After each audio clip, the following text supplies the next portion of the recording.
Hello and welcome to Learning Music with Pat. I'm going to show you first of all, this is recorded that I've had for a long time, and something happened to it and it wouldn't play.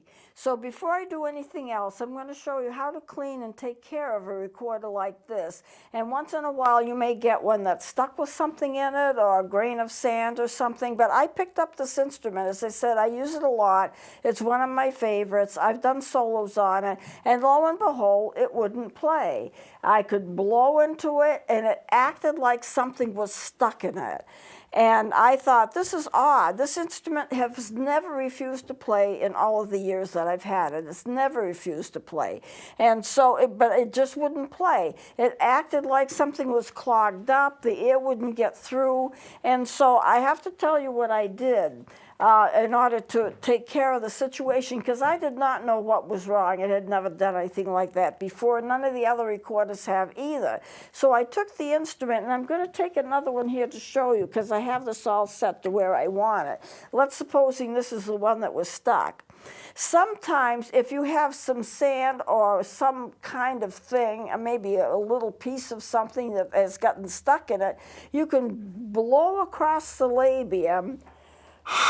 You won't get a tone, but of course the air will go through, and sometimes you can clear it.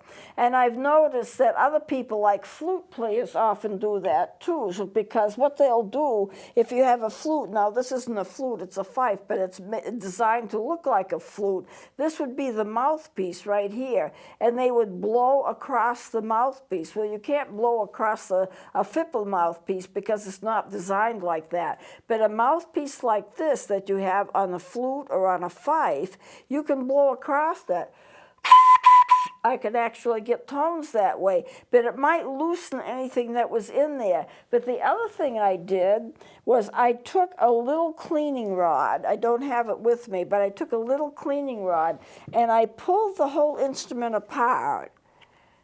Here's the foot joint. Here's the head joint.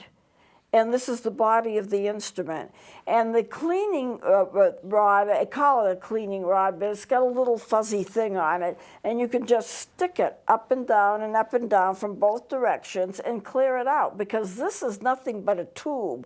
This is a part of the windway, a part of the bore, and all you have to do, I don't think you can see it on television, but I know if I have it here, I can see right straight through it. It's just like looking through a tube. And the same for the foot joint. The foot joint, you can look right through it. It's nothing but a tube.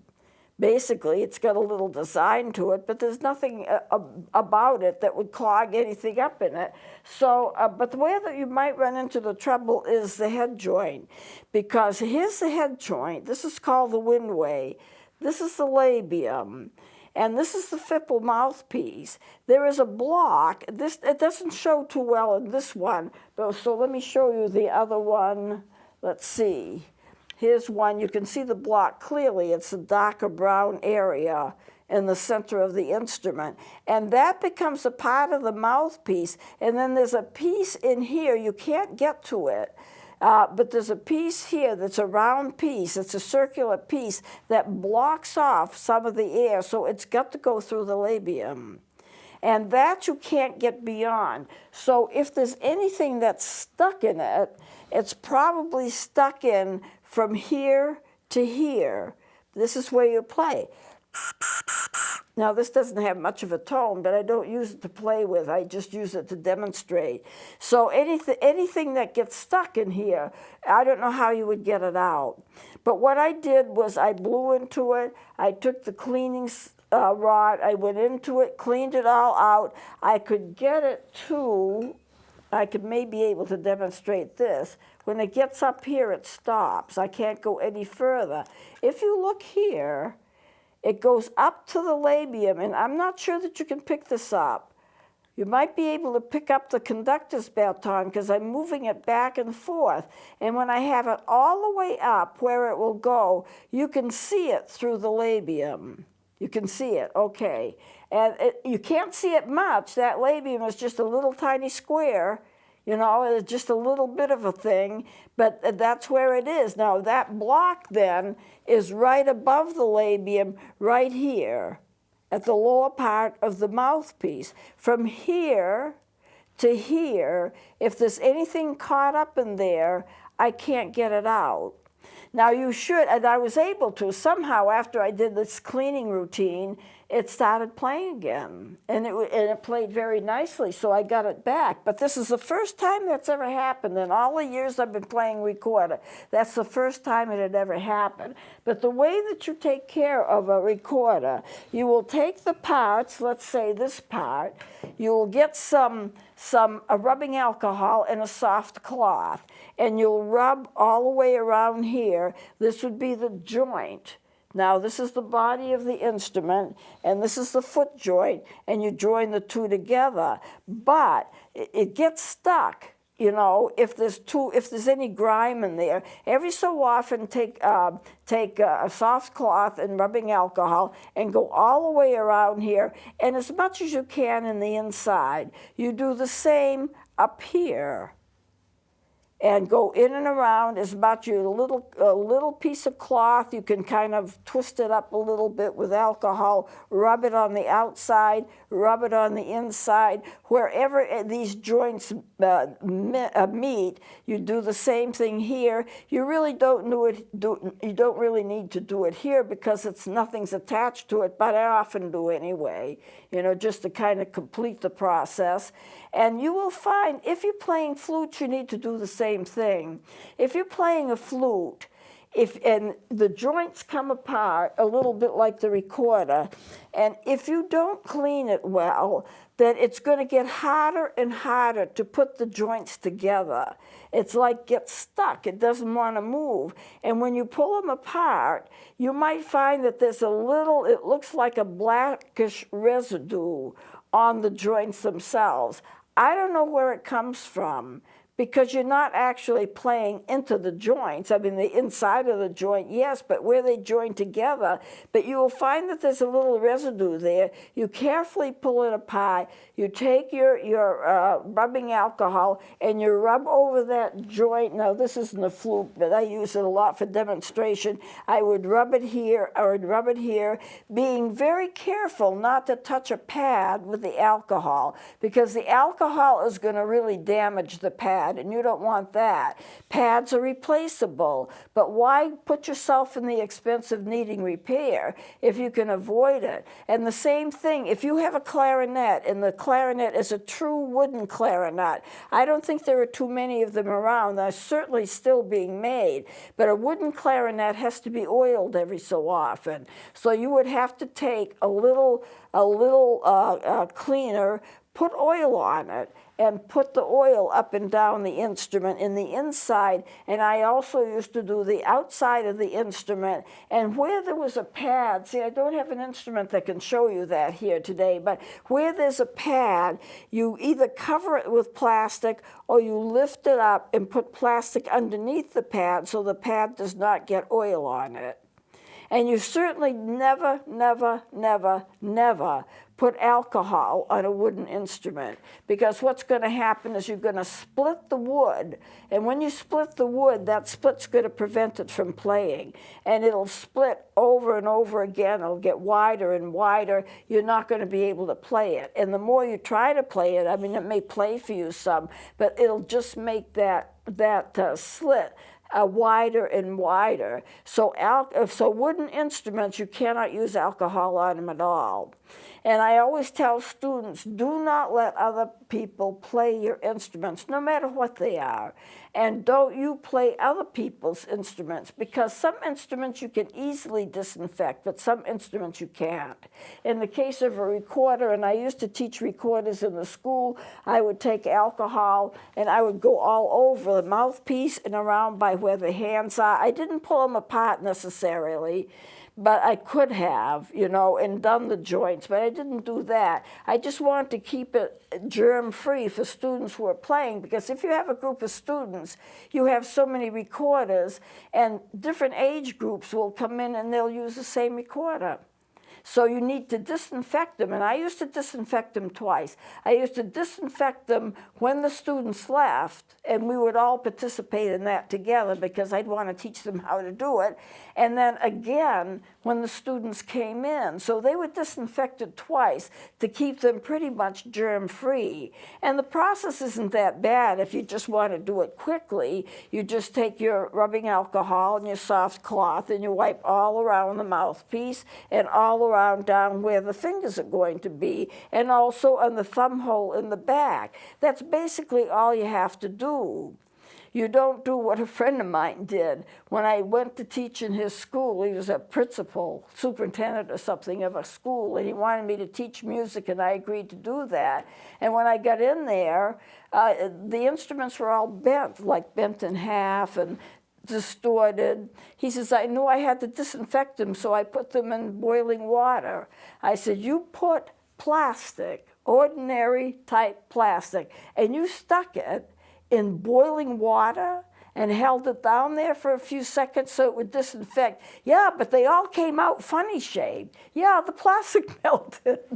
Well, I didn't think of that before he did it. So from now on, I disinfect the instruments. We had to order all new instruments because of it. Maybe it was about time anyway, because he had a lot of flutophones and all of that, but they were playable. Some of those were twisted in half and they had like curlicues all over them, but they would still play. Some students asked to keep them because they were like a novelty instrument. Yeah, I got a flutophone and it's bent in half, but it still plays, and it did. You know, maybe I should have kept a few myself, but I didn't. So you just need to be careful. You just need to know that instruments do need to be cleaned, and they need to be cleaned on a regular basis. And after I get through playing the flute, I use a little cleaning thing, and I go up and down. I separate the joints, and I go up and down and clean it every time I use it because of the fact that I'm using pads. The flute has pads in it, and if you keep the pads moist, because they're going to get moist when you play it, it's going to eventually deteriorate the pads, and it takes no time at all just to shove a little cleaning thing up and do that with it. And you use the alcohol on the joints as long as it's plastic, not if it's wood. You can't do it if it's wood because it'll split it, but you can use it on the joints. You can use it in that way. And by doing what I did, I don't know, I must have dislodged something. I never knew what I dislodged, but after that, it played pretty good. Now I have this instrument here. This is the one that had a problem.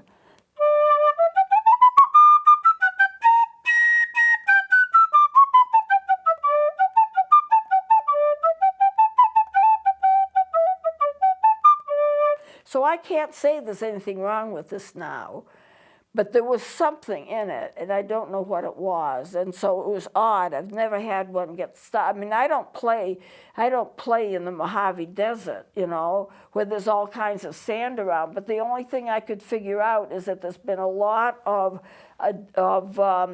demolition of buildings right next to the building that I live in.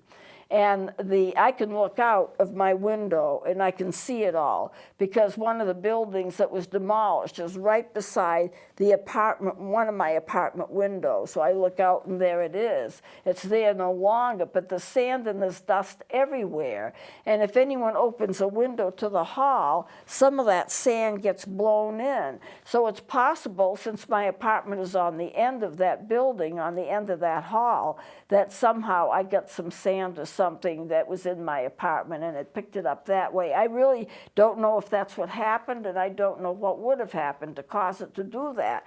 But remember, if something doesn't seem right, blow across the labium. You may be able to dislodge something, and it may just be moisture. When you play an instrument, your breath goes into it, and moisture will sometimes clog it up.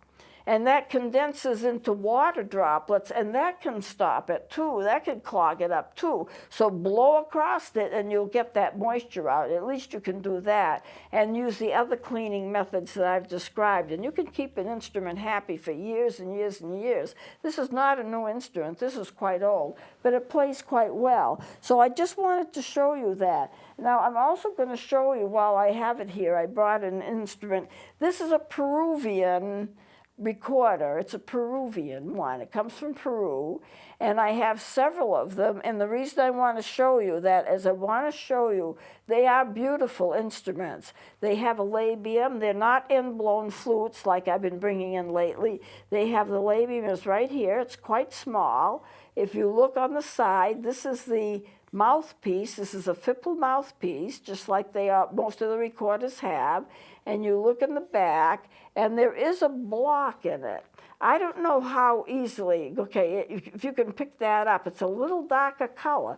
It's like a separate piece of wood right here, and that gets involved in the block. That is the block, and that reaches down in, so it's above the labium, and then you can't get from that space to that space. That's not available for cleaning. Now, this is a wooden instrument, hand-carved bamboo. The bamboo instruments are beautiful. But the thing is about bamboo, the way they make them, like for tourists, and you know, for people who come and just want artifacts of the culture, they do play, but the bamboo tends to be thin. That means it'll tend to crack if you play it a lot. So I've played it some, and it does work, but I don't play it a lot, because once you play it a lot and the moisture gets in there, you're going to find little cracks. I don't have any here. This instrument still is in good shape, but you have little cracks, and those cracks get wider and longer and bigger. The more that you play it, the more cracks that you have in it, and at some point the instrument will not play.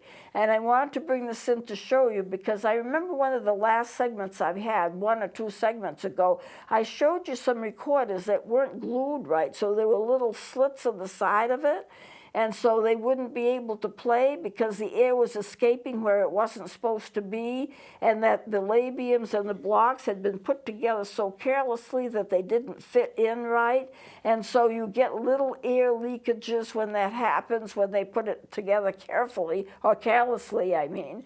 And then you see it won't play. You've got air going everywhere. To play an instrument, the air has all got to be going in the same direction. It has to be blocked on one end. Your mouthpiece acts as a block. You have a block in the instrument that acts as a block. If the flute is for a flute, the way to get the air to go all in one place instead of going everywhere is that you have a cap. You can't see it here. There is a cap in there. It's actually a piece of cork, so the air can't get up that way. And if you're blowing across an instrument like this, like you would for a flute or a piccolo or a fife, you do that with a fife too. There has to be a block on one end so that the air goes just in one direction. If you're playing it like a recorder, your mouthpiece acts as that cap, and the air goes also in one direction. It's very important to remember when you have a flute, that's the reason for the cap.